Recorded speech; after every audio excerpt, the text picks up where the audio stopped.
came to pass after these things, it always comes to pass, by the way, it never comes to stay, that the butler of the king of Egypt and his baker had offended their lord the king.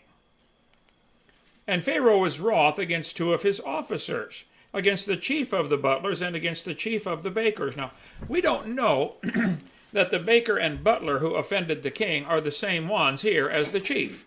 It could be the baker and butler offended the king, so the king went to the boss of that whole department and said, I'm going to punish the chief of the bakers because one of your bakers messed up and put who knows what, onions in the tomatoes or something, I don't know.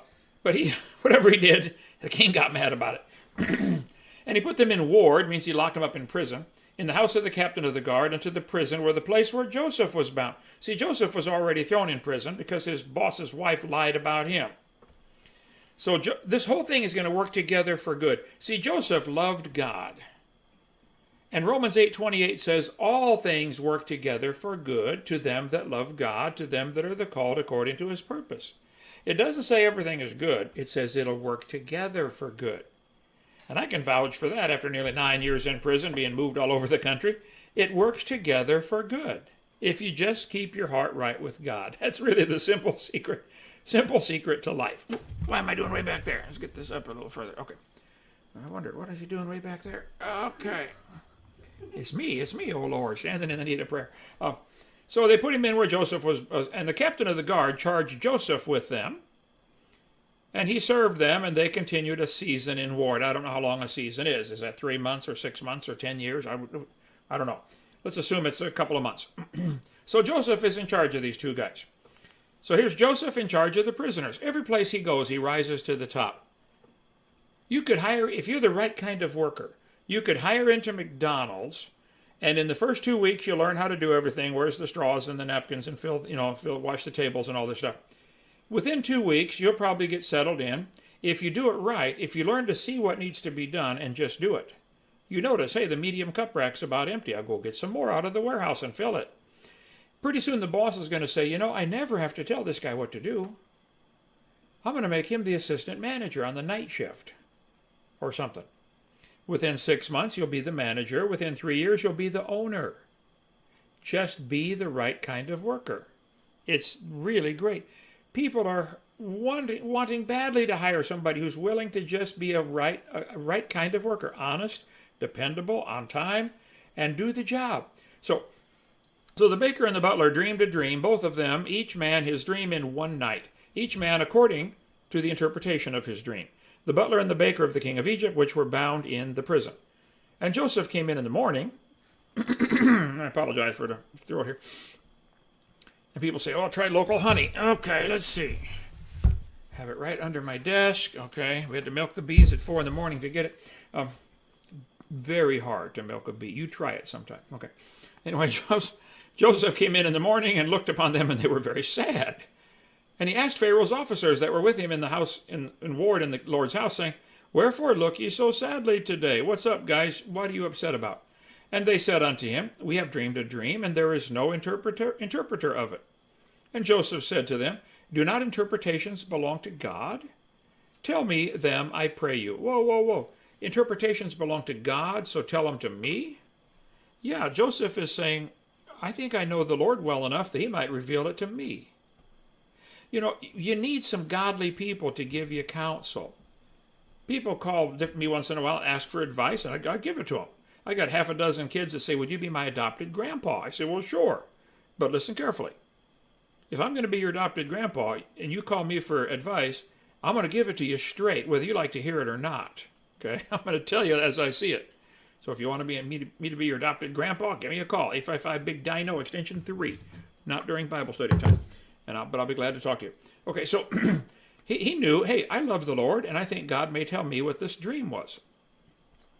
And the chief butler told his dream to Joseph, and said to him, in my dream, behold, a vine was set before me, and in the vine were 3 branches, and it was as though it budded, and her blossoms shot forth, and clusters thereof brought forth ripe grapes. And Pharaoh's cup was in my hand, and I took the grapes, and pressed them into Pharaoh's cup, and I gave the cup into Pharaoh's hand. And Joseph said unto him, this is the interpretation. Talk about confidence. Now here's what it means. The 3 branches are 3 days. Yet within 3 days shall Pharaoh lift up thine head and restore thee unto thy place. Remember, Pharaoh got mad at him and put him in prison. Somebody in his department did something wrong. He's going to restore you in 3 days. And thou shalt deliver Pharaoh's cup into his hand after the former manner when thou wast his butler. But think on me, when it shall be well with thee, and show kindness, I pray thee, unto me, and make mention of me unto Pharaoh, and bring me out of this house. He says, say, fella, in 3 days you're going home. Tell Pharaoh about me being down here. I didn't do anything wrong. Get me out of here. For indeed I was stolen away out of the land of the Hebrews, and here also have I done nothing that they should put me into the dungeon. Now listen, if you're innocent, maintain your innocence. All through the Bible you see people doing this. Little David went to give his brother some stuff, and Goliath showed up. And David's talking about, hey, why don't somebody go kill that guy? And his brother said, why don't you go take care of the sheep? And David said, what have I done? Is there not a cause? 5 times I counted in David's life where he said that. What have I done? What did I do? And I've asked that a bunch of times on my prison sentence when they sent me to prison. Show me exactly what crime I committed. They'll say, well, you were found guilty. Gee whiz. How many people have gone to prison that are not guilty? Lots of them. Just go to KentHovinIsInnocent.com. Anyway, so he said, I've done nothing wrong. And if you're innocent, maintain your innocence. If you're in an argument or fight, a marital relationship, husband-wife, father-son, mother-daughter, if you're innocent, don't say, I'm sorry, I was partly wrong. Well, maybe you were. But if you weren't, you don't need to do that. He said, I've done nothing that they should put me into the dungeon. When the chief baker saw the interpretation was good, he said unto Joseph, I also was in my dream, and behold, I had 3 white baskets on my head, and in the uppermost basket there were all manner of baked meats for Pharaoh. And the birds did eat them out of the basket upon my head. And Joseph answered and said, this is the interpretation thereof. The 3 baskets are 3 days. Yet within 3 days shall Pharaoh lift up thy head from off thee, and shall hang thee on a tree. And the birds shall eat thy flesh from off thee. Not a good interpretation. Well, it's a correct interpretation. Not a good future for the poor guy. And it came to pass, the 3rd day was Pharaoh's birthday. People do amazing things on holidays and special occasions. Sometimes they do just really dumb things. Make promises they shouldn't make. People on Christmas and New Year's and birthdays, they make promises, oh God, I'm going to lose 200 pounds this year, and I'm going to, stop breathing for 6 days. And don't do that, okay? Don't make some dumb promise you can't keep. On the 3rd day was Pharaoh's birthday, and he made a feast unto all his servants, and he lifted up the head of the chief butler and of the chief baker among his servants. Now, we'll see later, he killed the one and promoted the other. Belshazzar had a party in Daniel chapter 5, and while he's having his big drunken party, they brought out the vessels that were used in the temple of God, and a hand wrote on the wall, just a hand, wrote on the wall, Mene, Mene, Tekel Upharsin, but fella, your days are numbered, and he died that night. Read Daniel chapter 5. John the Baptist was killed because on Herod's birthday, Herodias' daughter danced before him. You can read Matthew 14:6 and Mark 6:22. He said, I'll give you half the kingdom, woman. What do you want? He made a dumb promise because some broad is dancing in front of him. People do dumb things under the wrong, and he did it at a party for his birthday. In Acts chapter 12, James was killed, and Herod wanted to kill Peter on Easter, a special pagan holiday he had coming up. People say, hold it, now Easter's a Christian holiday. No, it's not. It's always been a pagan holiday. He was later eaten by worms, okay, in Acts chapter 12. In the book of Esther, chapter 1, the king had a big party, lasted 6 months. And Vashti, the queen, refused to come. And so she got fired, and he got Esther to be the next queen. You can read the story in the book of Esther, chapter 1. Now, people argue about this Easter. In Acts chapter 12, people say, is this a contradiction in the Bible or a mistake? Because the King James, in Acts 12:4, calls it Easter. Every other version, I got them right up there. I don't have all of them, but I got a lot of them. All the rest of them say Passover. King James is the only one I'm aware of that has Easter. And people say, King James is wrong. No. In Acts chapter 12, now about that time, Herod the king stretched forth his hands to vex certain of the church. And he killed James, the brother of John, with the sword. And because he saw it pleased the Jews, he proceeded further to take Peter also. Then were the days of unleavened bread. Watch that carefully. So when did he arrest Peter? during the days of unleavened bread. And when he had apprehended him, he put him in prison, delivering him to 4 quaternions of soldiers, that would be 16 soldiers, 4 groups of 4, to keep him, intending after Easter to bring him forth to the people. Every other version says Passover. King James got it right. It's Easter. I'll show you. In Exodus chapter 12, we see the story of the Passover. And the Lord spake to Moses and Aaron in the land of Egypt, saying, This month, which would be April, shall be the beginning of months. It shall be the first month of the year to you. This is where you start your calendar, guys. You're going to leave Egypt. The whole Jewish calendar starts tonight. This is your January 1st, okay? Speak ye to all the congregation of Israel, saying, In the 10th day of this month they shall take to them every man a lamb, according to the house of their fathers, a lamb for a house. Every house get a lamb. And if the house is too little, then go together with your neighbor to share this thing. Okay. Verse 6. And ye shall keep it up until the 14th day of the same month. And the whole assembly of the congregation shall kill it in the evening.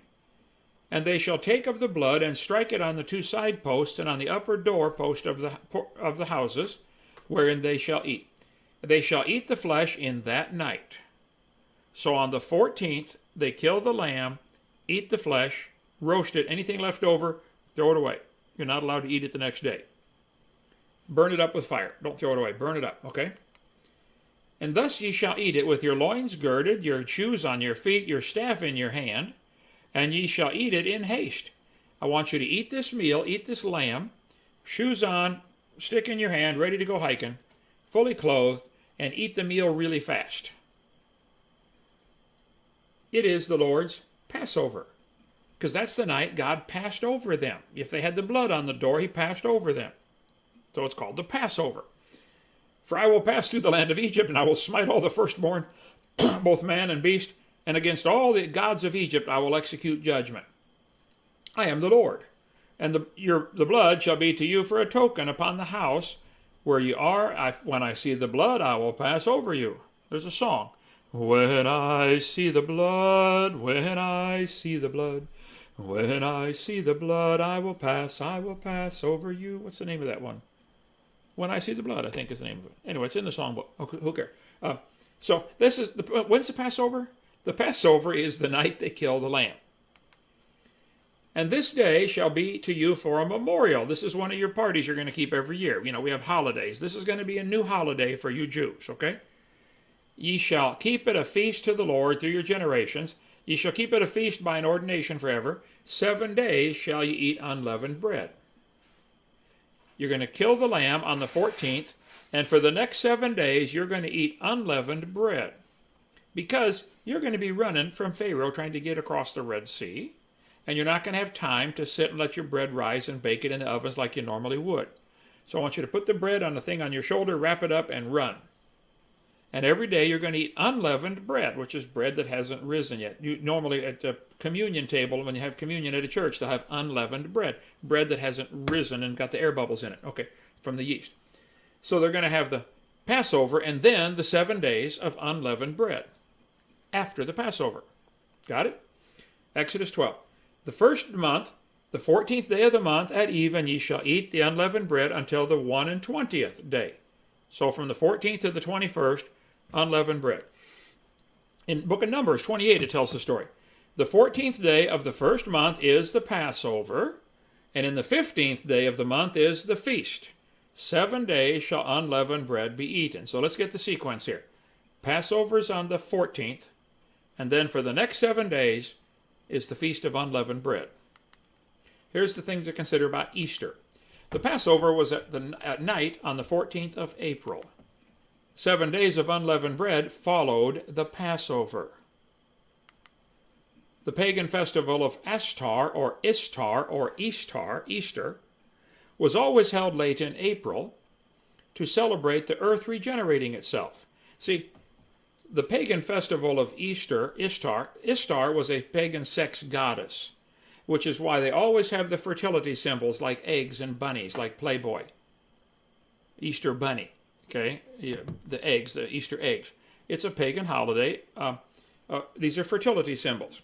Now, and it was based on the moon. Today, for the last who knows how long, Easter comes on the first Sunday after the first full moon after the spring equinox. There's a day when we have equal days and equal nights. Equinox, it's called. That's usually the 20th or 21st of March. So they look at the calendar. What's the first full moon after March 20th or 21st? If the first full moon falls on the 21st, well, then the very next Sunday is going to be Easter. It's all based on the moon. Okay? If the full moon, if you have equinox on March 20th or 21st, and the full moon doesn't come for 20 more days, well, then Easter might be in April sometime. That's why Easter moves all the time, all over the calendar. It's based on the first Sunday after the first full moon, after the spring equinox. Okay, who cares? Well, it's always been a pagan holiday. Ishtar. Herod was a pagan. He was going to celebrate this pagan holiday.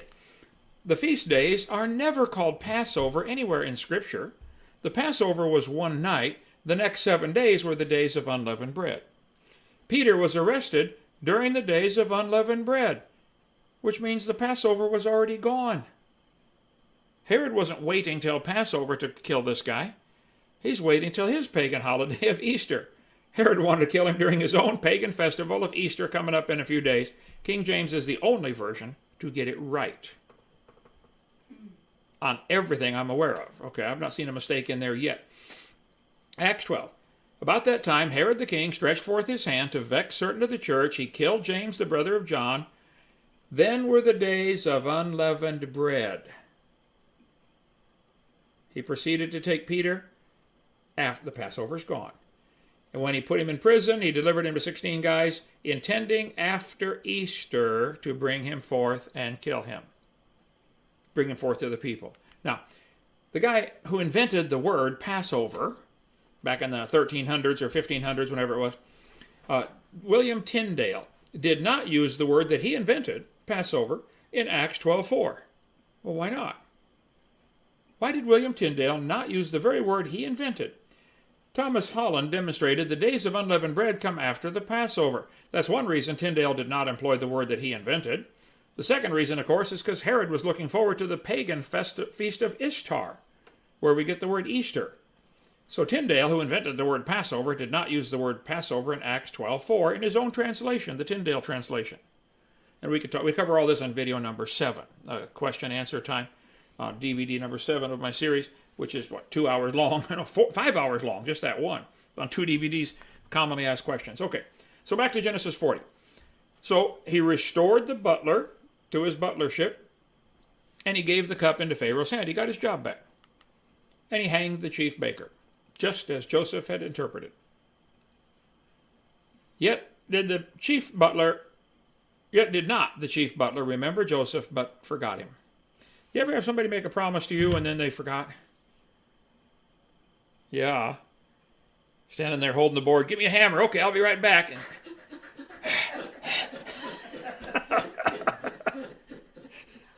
Where's the hammer? He said, oh yeah, I'll remember you when I go see Pharaoh. But he got his job back, got all excited, and forgot. How many people make promises to God and forget? Maybe you've made some. Maybe you said, okay, God, I'm going to do this, and you forgot. Well, remember. Revelation chapter 2 talks about the 7 churches in Revelation chapter 2 and 3. Great sermon there about he said, you church at Ephesus, you're a good church. You work hard. You've been doing a lot of good things, but I've got one thing against you. Revelation 2:5. You've lost your first love. You left that first love.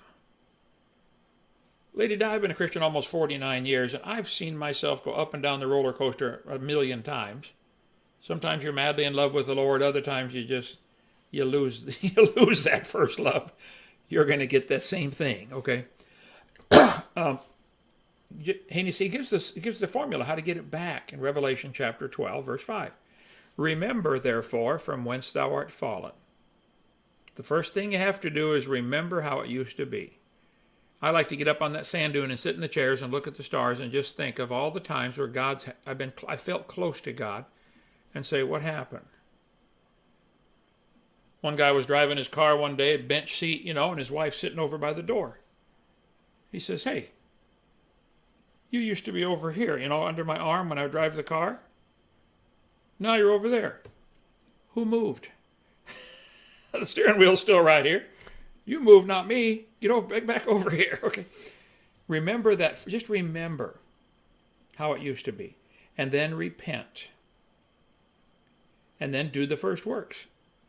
Most of loving the Lord is just doing what he tells you to do. I remember when I used to pass out gospel tracts to everybody and witness to everybody I met. I still do some, and some days I'm really on fire, but it's just not quite like it used to be some days, How about it? I remember when I couldn't wait to read my Bible. Man, I'd read it for 2 hours a day. Brand new Christian.